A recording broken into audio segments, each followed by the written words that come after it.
The Tom Woods Show, episode 507. Prepare to set fire to the index card of allowable opinion. Your daily dose of liberty education starts here. The Tom Woods Show.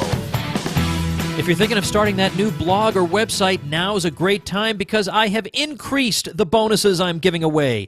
I've got a free ebook on how to start that blog or website. I've got a free video tutorial showing you how to get up and running in 5 minutes. I'm giving away 24 free video tutorials to make you an expert WordPress blogger, and I'm giving you free publicity for that blog or website. How? Well, before you start that blog, check out tomwoods.com/publicity.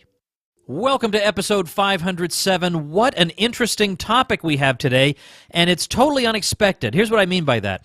I was recently on Live Free FM at livefreefm.com. It's the podcast of Nathan Frazier, and he asked me a series of questions that I've never been asked before. When I go on a podcast, a lot of times people say, how did you become a libertarian, and this and that. Questions sort of like that. What's Austrian economics? And I'm perfectly happy to answer questions like that. They're quite natural. But Nathan had me on and asked me totally different questions.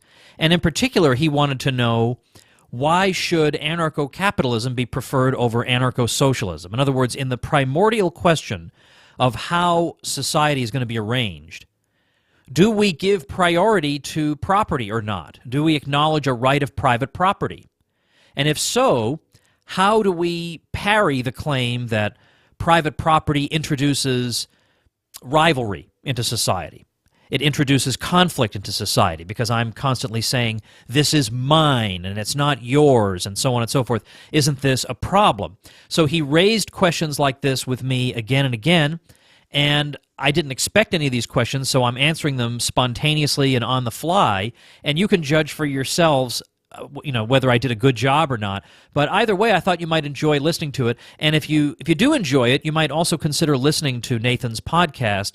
livefreefm.com is where you can find it. I will, of course, be linking to it on today's show notes page, which is tomwoods.com/507.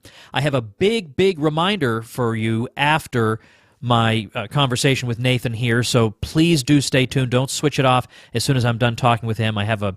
It's sort of a favor to ask, but I'm asking you a favor in the sense that I want you to help me help you. So please do join me as I help you help yourself. I don't know what it is I'm trying to say, but I'm trying to do something that I think is going to benefit you, so please be benefited. Allow yourself to be benefited. You'll see what I mean after I'm done. I should just stop talking. Let's get talking about socialism and capitalism. Here's my chat with Nathan Frazier, and I hope you enjoy it. Tom Woods from tomwoods.com. Tom, how you doing today? Doing well, Nathan. Thanks for having me. I have to say thank you for joining me today. I am incredibly honored, and when I reached out to you and you responded, I was just completely dumbfounded. I couldn't even believe that you got back a hold of me, so thank you for coming on. Now, you do the Tom Woods Show, and I would like to allow you at the beginning of the show to kind of let people know who aren't aware of what your work is. What is it that you do that makes you so busy that you rarely have the chance to come on a show like mine? Well, I did recently just finish a huge project that has given me a little bit of extra time, thank goodness. I spent about 2 years, actually, creating courses for Ron Paul's homeschool curriculum, which you can visit at ronpaulhomeschool.com. And I created about 400 videos on history, from antiquity up to the present, and on government. But my government course is the exact opposite of every other government course you've ever heard of, because my government course is an anti-government course. It's a whole series of lessons on things the government shouldn't be doing, and here's why, and here's what Rothbard said. I mean, the kids are not going to know what hit them when they take these courses. So that took a lot of my time. But I do keep busy because for some reason, once I finish one thing, I tend to jump into something else. I've written a bunch of books. I've had some success with those. But now I have this daily podcast. I've also been doing that for about 2 years. I release a new episode every single weekday at tomwoods.com. I've had everybody from Ralph Nader to Ron Paul on the show. I've had Kane, the WWE wrestler. I've had just a wonderful variety of guests. And a lot of times people say, I love the episodes with guests I've never heard of because it makes me walk away saying the Liberty bench is a lot deeper than I thought it was. It's all these people I'd never heard of. It's not just Ron Paul, Peter Schiff, Judge Napolitano. There are a whole bunch of other people out there, and I try to cover just every topic under the sun that might be of interest to libertarians or might be something that your friends are arguing with you on, you don't know how to answer. My tagline at the end of the show is become a smarter libertarian in just 30 minutes a day. Yeah, and I have to credit you with this. Before I really started delving into economics and political structure, I've always been kind of an anarchist-minded individual. I was very liberal in my upbringing, so I was kind of like a government should not exist, but if it does, at least it should take care of the poor. And I started listening to your show, and between your show and reading Henry Hazlitt's Economics in One Lesson, you two pretty much completely did a 180 on my understanding of economics and history and everything. And so I just wanted to thank you for that, because a lot of times people say you're just barking into the wind when you're trying to get these ideas out. But for me personally, the work that you have done and your recommendation to read that book was actually what made me do a turnaround on my understanding of economics. And that's kind of what I wanted to talk with you about today.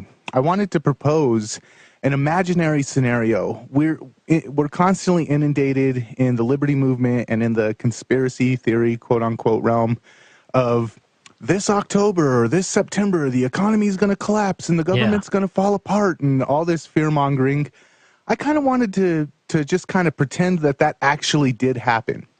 And in the wake of that, we had a debate about property rights, because that seems to be the biggest qualm or the biggest difference between the anarcho-socialists and the anarcho-capitalists and the free market libertarians versus the left libertarians is this idea of property rights. Where do you fall on the idea of property rights? Are they a legitimate right, or are they a way for hierarchy to oppress people? All right. Well, even within the private property rights, the people who favor private property rights realm, there's even a debate among those people as to whether the right to private property is a natural right that you have just by virtue of being human, or it's a conventional right that the community grants to you because it seems to work better on utilitarian grounds, but you don't strictly have a natural right to your property. Well, I do come down on the property rights side, and I do come down on the natural rights side of the property rights side, but I can also make a utilitarian consequentialist sort of argument. I can say that things do in fact work better if we have private property, and I realize that runs contrary to what people would think, because I think most people don't really sit down and reflect on things like this. So I think people would be inclined to go along with what Rousseau said, that private property in a way is a kind of theft, for that the first person who stood on a plot of ground and said, "This is mine," is the person who introduced conflict into the world. I think there are people who feel like that's probably right, but what are we going to do? This is the society we have. But to the contrary, I would say it's the person who says nobody can own anything who introduces conflict into the world. And the reason for that is every one of us has goals that we want to reach. And typically our imagination is limitless in terms of all the goals we could conceivably want to reach. And there aren't enough resources in the world for all of us simultaneously to carry out and try to pursue all the goals we could possibly pursue. There just isn't enough of everything. So we have to figure out some way that we can get along with each other in society without, if I may use this word, trespassing on the rights of other people and the pursuits that other people may want to follow. And how can we do that, given that there's a limited amount of stuff and there are more people who want to use that stuff than there is stuff? And the answer is we need some system that would clearly indicate that this property belongs to one person as opposed to another. And what that means is that this property can be used by this person. If we go around saying nobody has any property, well, if we understand property means something you can use according to your own discretion, then to say nobody has property means nobody can use anything. unless presumably they get the consent of everybody else. Maybe we say that we actually own everything in common. Well, all right, if I'm growing an apple tree then, do I have to get the consent of everybody else in society to eat that apple? Well, obviously we'd all be dead if we had to do that. So to say that nobody owns anything, that can't possibly be right, because that would mean that or that we all own it together, that would mean I'd have to get the consent of every other person. That's not possible. So if your theory means the human race perishes, it can't be right. So there's that. But then secondly, suppose you and I both want to use, we both want this particular watermelon, and we both want the entire watermelon. Now, you could say, well, you could share the watermelon. All right, well, let's imagine that there are things that you couldn't share. Let's say we both want to use a particular car at the same time, and I want to drive to A and you want to drive to B. Those are mutually exclusive goals. Well, how does it help to say, well, nobody really owns that car, or we both own the car? How does that help? How does that help decide who uses it right now? Well, it doesn't. And so you and I would have to come to blows over that. There would be no way to resolve that. So, I mean, you could say, well, okay, I'll let you use it, but then I'm giving up what I wanted to do with it. And so in other words, what property rights do is they make clear in a way that everyone can understand, they draw a connection between an individual human being and an individual good or plot of land or whatever, so that we minimize conflict. Everybody understands this is the sphere in which I am allowed to act on this particular land, and you can't tell me what to do. And here is the sphere in which you are allowed to act, and I can't tell you what to do. And this way, instead of constantly screaming and arguing with each other, well, I want to grow corn in this land. Well, I want to build a building on this land. There is no resolution for that. But there is a resolution if I say, if we establish that I have satisfied the conditions that make this plot mine, and you have satisfied the conditions that make that plot yours, and so you can live your life peacefully, I can live my life peacefully, and we don't have to vainly scream at each other over what's to be done with any particular good or any particular plot of land. Everybody knows, everybody can establish for themselves, this person is the owner because he has satisfied these requirements that we can all perceive. And so private property rights come about through various ways, but we can tell ways that they couldn't possibly come about. We couldn't have a system of establishing property based on verbal declaration, that if I simply say, okay, that's mine. Well, that doesn't, we want property because it helps us resolve conflicts, potential conflicts over scarce resources. But if I can claim something as my own simply by declaring it to be my own, you could just as easily declare it to be yours. And a third person could declare it to be his, and a fourth person. So we haven't resolved conflict at all. We've only magnified it. We need some system that if I abide by it, everybody can see that I have done that. And so what Hans Hoppe recommends, following sort of in the path of John Locke, Hans Hermann Hoppe, following in the tradition of John Locke but expanding on him, simply says that we have a first user, first homesteader principle. The first person to use something that's never been used before, or to homestead land that's never been homesteaded before, we recognize that person as the owner. And the reason is that if we were to say, and by the way, we see this just, I had it first. We all know that instinctively as children. But the reason is, if we were to say, well, how about the fifth user gets to be the one who decides what's done with it? Well, that would mean the first four users can't do anything. They can't even act with the thing. They can't grow food. They can't do anything until the fifth person comes along. There's no obvious alternative to this because, as I say, we have many goals we all want to reach. We have a limited amount of goods, so we can't reach all our goals. So we have to figure out some way to prevent conflict, given that there is conflict implicitly here in that I have so many things in mind with what I want to do with all these things, but you have a lot of things in mind that you want to do with those things. We have to parcel this out somehow, and private property rights allows us to do that, to get along with each other despite the fact that we all have goals that can't all be reached because there isn't enough stuff to go around. Only property gives us a peaceful resolution of this problem. Now, I'm going to do something that I hear you do quite often on your show, and I'm going to play Devil's advocate? Yeah, exactly. All right. So coming from my old point of view, and this is really easy for me to slip back into. What if I took the position that you owning this property is violating my right to travel? I want to get to point A, but in order to get there, I have to cross your property, or in order to get there as quickly and efficiently as possible, I have to cross your property. How is your owning property not a violation of my right to travel? Okay, well, I guess I would have to get into your right to travel. Now, it sounds good. I mean, everybody feels like he has a right to travel, but simply asserting a right is not the same thing as demonstrating its existence. You do have a right to travel in places where you've been invited. But surely even you wouldn't say that my right to travel includes my right to travel into your bedroom, travel into your bathroom, to be taking a shower in your tub. So certainly you realize there at some level is a limit to the right to travel.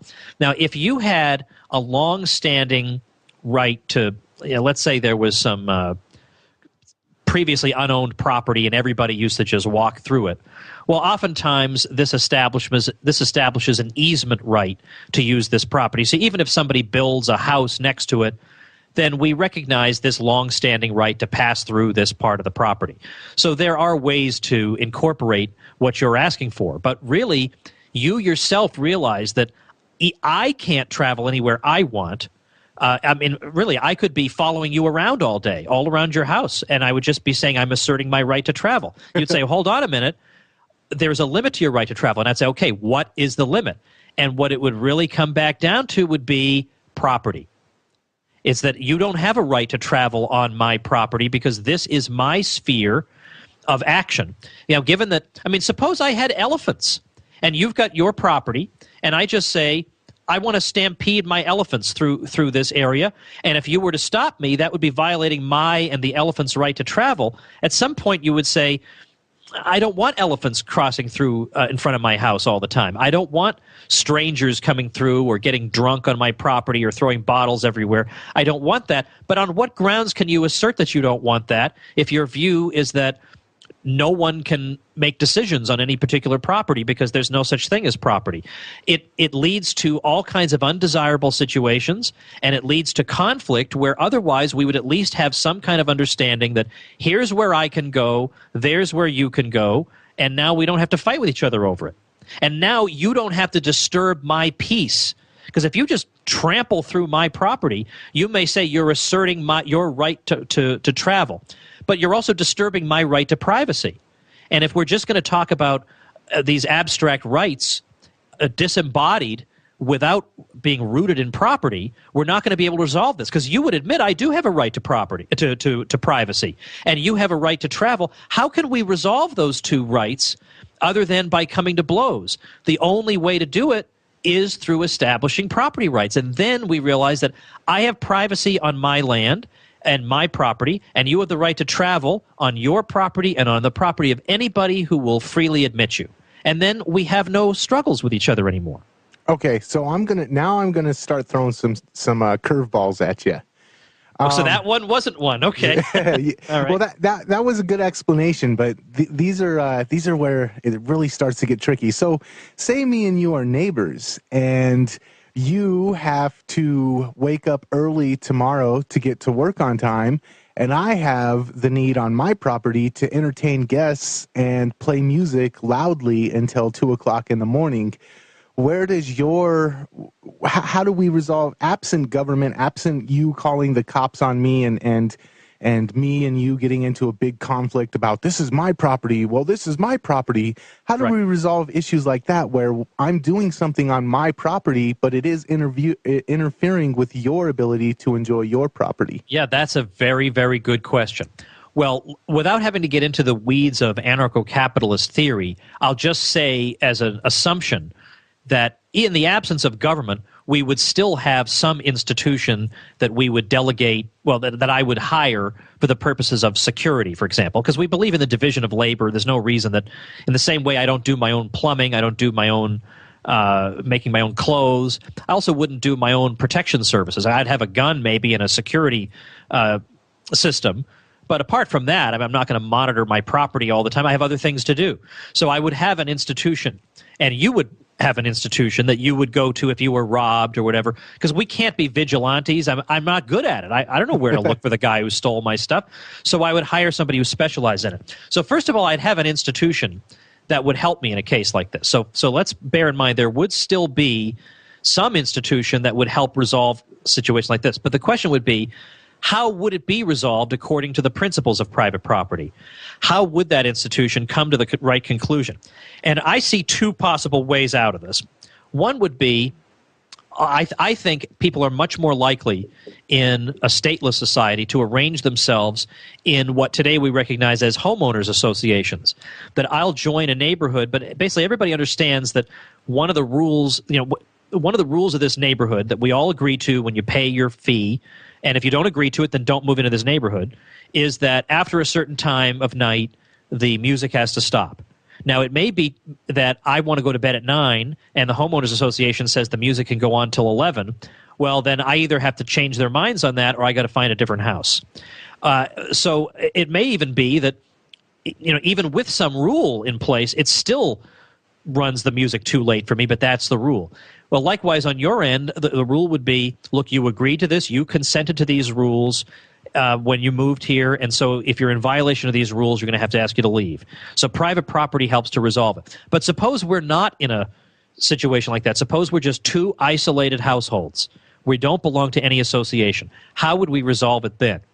Well, this is very similar to the question that Murray Rothbard examines in his book, The Ethics of Liberty. He takes the example of an airport making a lot of noise. Obviously, you got airplanes taking off all the time. And that's not even a question of they're doing it late or early in the morning, which maybe they are. It's they're doing it all day long, and it's really annoying. So how would we resolve that? We've got all these houses near the airport, and the airport is creating this unconscionable level of noise. And his answer is it depends, again, on who was there first. Because there is no non-arbitrary way to resolve this. There's no way to say, well, this is a reasonable level of noise. There's no non-arbitrary way to resolve that. So instead, you deal with the idea of the easement. You say that if there's an airport here first, and it's been emitting a certain level of noise over the years, and then suddenly I can't just build my house next to the airport and immediately start complaining about the noise. Like, well, the airport has been there for years emitting this noise. I knew that when I moved in. So we would say that the airport has homesteaded an easement right of noise emission. But suppose that the houses were there first, and then the airport comes along. Well, the houses have grown accustomed to a certain level of quiet. So the airport would have to come to some kind of accommodation with them. Maybe they pay them. Maybe they say, this is the level of noise we're going to be emitting, and if you guys are okay with that, we'll pay you some amount to make you whole, given that you're going to be suffering an inconvenience. So in other words, there are ways through easement rights that these sorts of issues could be resolved. If you have not, as my neighbor, homesteaded an easement right to emit noise at all hours of the night, then I would be in the right. But so in other words, there are ways of dealing with who's been doing what the longest. And then, of course, there's also a question of, presumably two neighbors can try to figure out some way to work things out with each other. Like I could say, all right, look, I'll just put up some white noise machines in my bedroom, but in exchange for that, maybe you could mow my lawn. I mean, we should also bear in mind that human beings are not always going to be looking for conflict. A lot of times they will be looking for reconciliation, and they're going to look for ways to resolve their differences, and there is a multitude of ways that we can do that. Okay, so I've got, I have so many questions for you. I don't know how where the heck did the time? My answers are too long-winded, I think. No, they're great because they really get to the heart of these matters. Do you mind if I ask you one more question, and then we can plug some of the stuff that I'm really excited that you're doing? Yeah, sure, go ahead. Okay, one more question, and this is probably the biggest conflict that I see arise. The argument between absentee ownership and abandonment. When somebody, say let's just pretend or assume that we both agree that you're the first person to use this property, so you have the right, and then you aren't using it, say like a summer home in Bali or something like that. while you're not using it, what differentiates an abandonment from an absentee ownership, and why is one legitimate and one, at what point, how long do you have to not be using something before I can step in and start using it? All right. Well, let's say, obviously, if I were to drop dead, then, that I'm really going to go a very long time not using it. So there would be some kind of common law, because, with something like that, there's no non-arbitrary answer. It's sort of like, at what age do we let people start driving? Well, we know it's not going to be age 9, but we know it's not going to be age 35. So we have to, at some point, just pick a random number. So at some point, there is a random number involved here. I don't know what the number would be, but it would be something we would figure out together. But here'd be my comparison. Suppose I buy a suit, just a regular men's suit, and I hang it in my closet, and I wear it only once a year. If I wear it only once a year, does that mean that people can just come into my house and just use the suit as long as they dry clean it, bring it back, and hang it up? Can they use the suit if I'm only using it once a year? It's the same principle as an abandoned house, an abandoned suit. Or maybe I only use my computer once a week. Does that mean that other people can use my computer the other 6 days? Now, maybe there are some people who would go to that extreme. But then, would they really want that principle turned around on them? They're not always in the shower. Couldn't I come use their shower? Now, they would say, oh, but, look, I'm in the shower at least once a day. But it seems like the amount of time is, to some degree, somewhat arbitrary. Everybody goes on vacation for a few days. Does that mean that if I go on vacation for 3 days, my property is secure? But if I go on vacation for the summer, I could come back and people are squatting there? Well, why? What's the difference? So in the same way, the people who are squatting, there are always going to be things that they themselves aren't using. Heck, when they're sleeping, maybe they're not even using their physical body. Think of all the bizarre things we could do there. So in other words, I don't think these people would really consistently apply this principle in their own lives, because we all, again, I don't use my car 24 hours a day. Does that mean I have to be content to have people driving it around, or I have to leave a schedule out, people sign up for times to use it? This would be highly impractical. And secondly, I actually gain a psychic satisfaction from knowing that something is there even when I'm not using it. I might not be using my security system all the time, but I'm glad to know that it's there. I'm not using my car all the time, but I'm glad to know that it's there. I'm not using the however much money is in my savings account. That by definition, I'm saving it. I'm not using it all the time. But, well, this is a bad example because the banks do take that money and go use it while I'm not using it. Bad example. But surely the average person can't just come into my bank account and say, well, look, you're not going to miss it. You're not using it right now. It's some of the value I get from things comes from not using it, from just the security of knowing that it's available to me. And you are violating that interior disposition of satisfaction and content and comfort that I gain from the property, even when I'm not just, using it in an obvious and more crude sense. Awesome. You just hit every single ball that I threw at you out of the park today. Tom, thank you so much for joining us. I really appreciate it.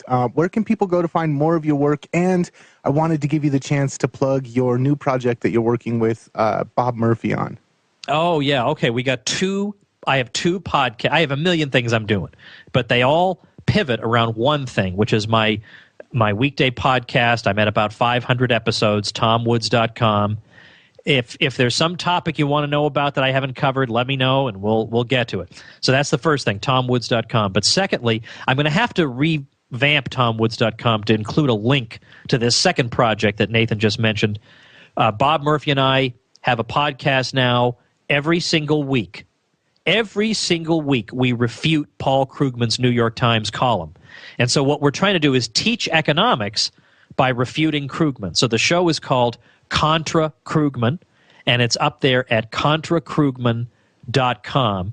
And we are going to have a lot of fun with this. We're just sort of getting our feet wet with it, but we're going to be in our groove soon, and I think this could be really big. So join us at tomwoods.com and contrakrugman.com. All right. Thank you very much, Tom.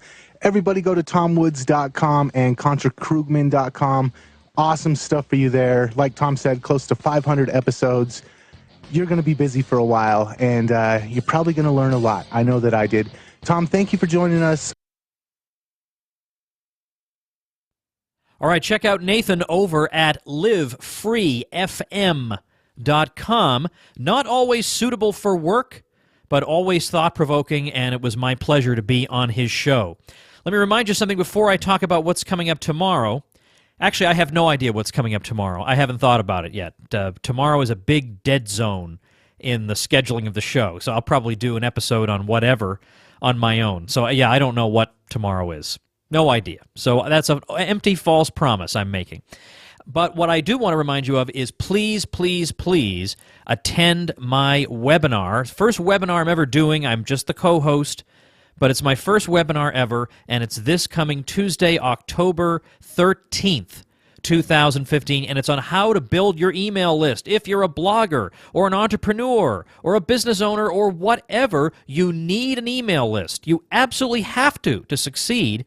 And you need to know how to start it, how to build it. And it's not easy to do, to persuade somebody to give you an email address. They don't want to hand over their email addresses to anybody. So how are you going to get them to do it? Very important. I have a lot of experience in this, and I'm going to be sharing my insights and what's worked for me in this free webinar. And you can put these strategies to work right away, and you don't have to buy anything to be able to use these strategies. So just head over to that free webinar, and you can check it out at tomwoods.com/email webinar. All one word, tomwoods.com/email webinar. And if you're driving around and you don't remember that, it's also going to be linked at the show notes page, tomwoods.com/507. You have to reserve a spot. It's Tuesday, October 15th at 3 o'clock p.m. Eastern Time. I may have said 2 o'clock the other day because I'm thinking about my own time zone. 3 p.m. Eastern Time, Tuesday the 13th. You're going to learn a lot. It's a free webinar. You'd be crazy not to be there. So please, please, please register for this free webinar because it's going to help you. And if it doesn't help you, then I failed. And I try my best not to fail at things. All right, that's it. As always, thank you, thank you, thank you for listening. And I'll see you tomorrow. Become a smarter libertarian in just 30 minutes a day. Visit tomwoods.com to subscribe to the show for free, and we'll see you next time.